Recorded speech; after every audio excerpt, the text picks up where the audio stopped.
Hi,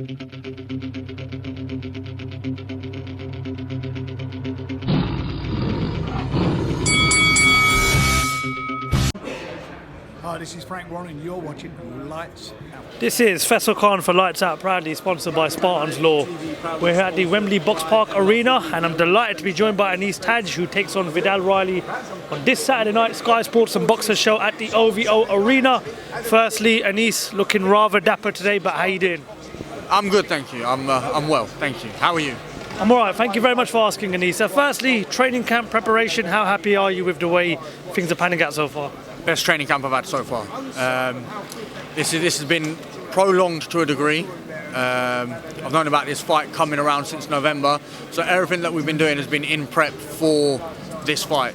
So as soon as we got the notice that it was going to be February 11th, we picked up where we were from and just started going on. So everything's been well. Everything's been well. I mean, it's a very interesting fight between yourself and Viddal. I watched the sort of e-press conference between you guys on the Boxer YouTube channel. There's been a few things said, a few bits of needle, which is obviously what normally happens as we get towards fight week. Firstly, what have you made of how Viddal sort of approached this fight so far? Hopefully, from what I've seen, he looks to be taking it seriously, and that's what I hope. There's a few things that I know that have happened, so I'm not going to go into what they are, but there's just a few things that I know that will work out in my favour. So I think the term living rent-free is applicable here. I mean, Viddal, prior to his pro career, has been a huge influencer on social media. He's done a lot of gaming, but he's a professional boxer. He's got an undefeated record. What have you made of his start to his professional boxing career? Very different to where I've been. His first 2 or 3 over in the States, nobody's really.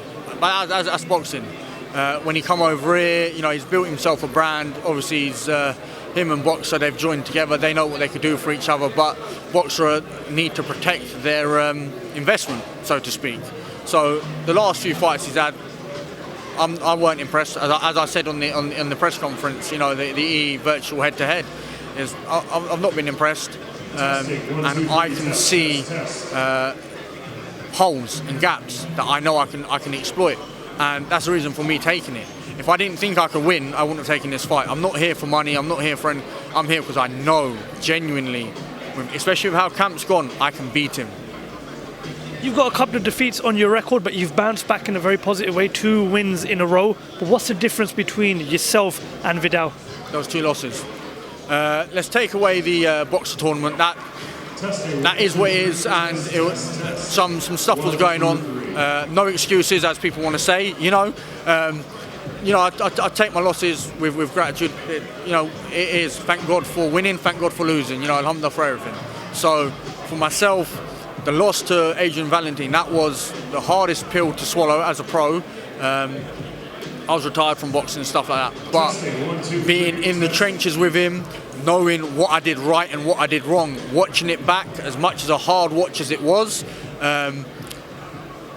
that's what's going to be the difference. Because I've got real world experience, not sparring, not anything like that, real world experience being down in a fight, being in a scrap, in something where the other guy's hitting you just as hard as you're hitting him, and how do you respond? And I responded quite well.